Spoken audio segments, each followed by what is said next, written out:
अथ द्वितीयोऽध्यायः। दूसरा अध्याय। ग्राह के द्वारा गजेंद्र का पकड़ा जाना। श्री शुकदेव जी ने कहा, परीक्षित, क्षीर सागर में त्रिकूट नाम का एक प्रसिद्ध सुंदर एवं श्रेष्ठ पर्वत था। वह 10,000 योजन ऊंचा था। उसकी लंबाई चौड़ाई भी चारों ओर इतनी ही थी। उसके चांदी, लोहे और सोने के 3 शिखरों की छटा से समुद्र, दिशाएं और आकाश जगमगाते रहते थे।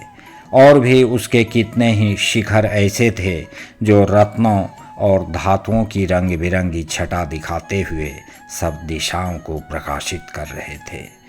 उनमें विविध जाति के वृक्ष, लताएं और झाड़ियां थीं।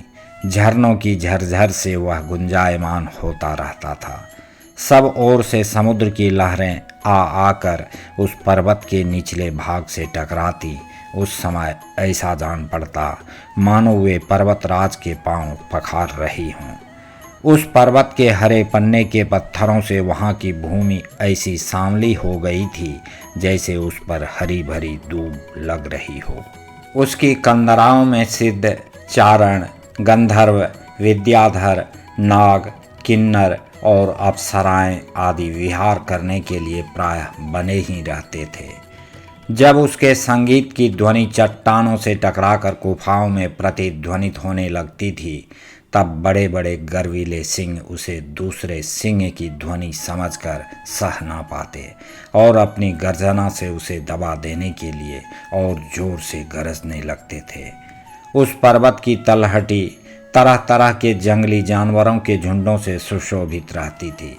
अनेकों प्रकार के वृक्षों से भरे हुए देवताओं के उद्यान में सुंदर सुंदर पक्षी मधुर कंठ से चहकते रहते थे।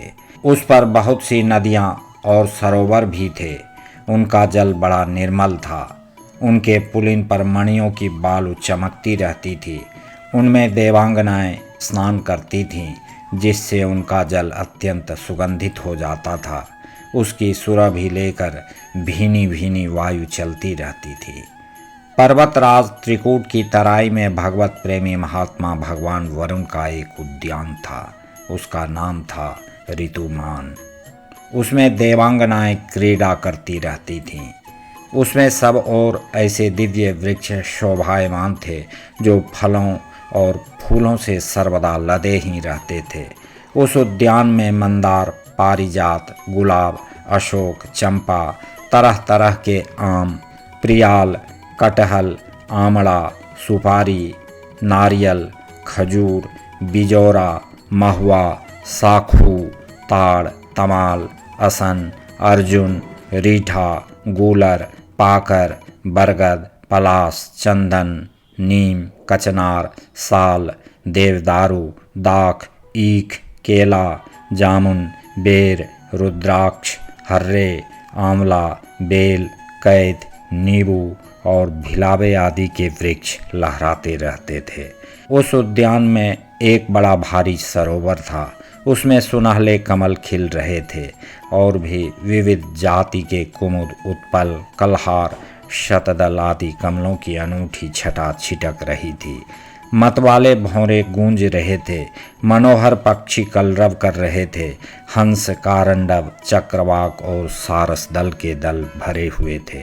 पनडुब्बी, बतख और पपीहे कूज रहे थे। मछली और कछुओं के चलने से कमल के फूल हिल जाते थे, जिससे उनका पराग झड़कर जल को सुंदर और सुगंधित बना देता था। कदम्ब, बेंत, नरकुल, कदम्ब लता, बेन आदि वृक्षों से वह घिरा था। कुंद, कुर्बक, अशोक, सिरस, वनमल्लिका, लिसौड़ा, हरसिंगार, सोनजूही, नाग, पुन्नाग, जाति, मल्लिका, शतपत्र, माधवी और मोगरा आदि सुंदर सुंदर पुष्प वृक्ष एवं तट के दूसरे वृक्षों से भी, जो प्रत्येक ऋतु में हरे भरे रहते थे, वह सरोवर शोभायमान रहता था। उस पर्वत के घोर जंगल में बहुत सी हथनियों के साथ एक गजेंद्र निवास करता था। वह बड़े बड़े शक्तिशाली हाथियों का सरदार था। एक दिन वह उसी पर्वत पर अपनी हथनियों के साथ कांटे वाले कीचक, बांस, बेंत, बड़ी बड़ी झाड़ियों और पेड़ों को रौंदता हुआ घूम रहा था। उसकी गंध मात्र से सिंह, हाथी, बाघ, गेंडे आदि हिंस्र जंतु, नाग तथा काले गोरे शरभ और चमड़ी गाय आदि डर कर भाग जाया करते थे और उसकी कृपा से भेड़िए, सूअर, भैंसे, रीछ, शल्य, लंगूर तथा कुत्ते, बंदर, हरिण और खरगोश आदि क्षुद्र जीव सब कहीं निर्भय विचरते रहते थे। उसके पीछे पीछे हाथियों के छोटे छोटे बच्चे दौड़ रहे थे। बड़े बड़े हाथी और हथनियाँ भी उसे घेरे हुए चल रही थीं। उसकी धमक से पहाड़ एक बारगी कांप उठता था। उसके गंड स्थल से टपकते हुए मद का पान करने के लिए सात सात भौरे उड़ते जा रहे थे। मद के कारण उसके नेत्र विह्वल हो रहे थे। बड़े जोर की धूप थी, इसलिए वह व्याकुल हो गया और उसे तथा उसके साथियों को प्यास भी सताने लगी। उस समय दूर से ही कमल के पराग से सुवासित वायु की गंध सूंघकर वह उसी सरोवर की ओर चल पड़ा जिसकी शीतलता और सुगंध लेकर वायु आ रही थी। थोड़ी ही देर में वेग से चलकर वह सरोवर के तट पर जा पहुंचा। उस सरोवर का जल अत्यंत निर्मल एवं अमृत के समान मधुर था। सुनहले और अरुण कमलों की केसर से वह महक रहा था। गजेंद्र तो पहले उसमें घुसकर अपनी सूंड से उठा उठा जी भरकर जल पिया, फिर उस जल में स्नान करके अपनी थकान मिटाई। गजेंद्र गृहस्थ पुरुषों की भांति मोहग्रस्त होकर अपनी सूंड से जल की फुहारें छोड़ छोड़कर साथ की हथनियों और बच्चों को नहलाने लगा तथा उनके मुंह में सूंड डालकर जल पिलाने लगा। भगवान की माया से मोहित हुआ गजेंद्र उन्मत्त हो रहा था। उस बेचारे को इस बात का पता ही ना था कि मेरे सिर पर बहुत बड़ी विपत्ति मंडरा रही है। परीक्षित, गजेंद्र जिस समय इतना उन्मत्त हो रहा था, उसी समय प्रारब्ध की प्रेरणा से एक बलवान ग्राह ने क्रोध में भरकर उसका पैर पकड़ लिया। इस प्रकार अकस्मात विपत्ति में पड़कर उस बलवान गजेंद्र ने अपनी शक्ति के अनुसार अपने को छुड़ाने की बड़ी चेष्टा की, परंतु छुड़ा ना सका। दूसरे हाथी, हथनियों और उनके बच्चों ने देखा कि उनके स्वामी को बलवान ग्राह बड़े वेग से खींच रहा है और वे बहुत घबरा रहे हैं। उन्हें बड़ा दुख हुआ। वे बड़ी विकलता से चिंघाड़ने लगे। बहुतों ने उसे सहायता पहुंचाकर जल से बाहर निकाल लेना चाहा, परंतु इसमें भी वे असमर्थ ही रहे। गजेंद्र और ग्राह अपनी अपनी पूरी शक्ति लगाकर भिड़े हुए थे। कभी गजेंद्र ग्राह को बाहर खींच लाता तो कभी ग्राह गजेंद्र को भीतर खींच ले जाता। परीक्षित, इस प्रकार उनको लड़ते लड़ते 1000 वर्ष बीत गए और दोनों ही जीते रहे। यह घटना देखकर देवता भी आश्चर्यचकित हो गए। अंत में बहुत दिनों तक बार बार जल में खींचे जाने से गजेंद्र का शरीर शिथिल पड़ गया।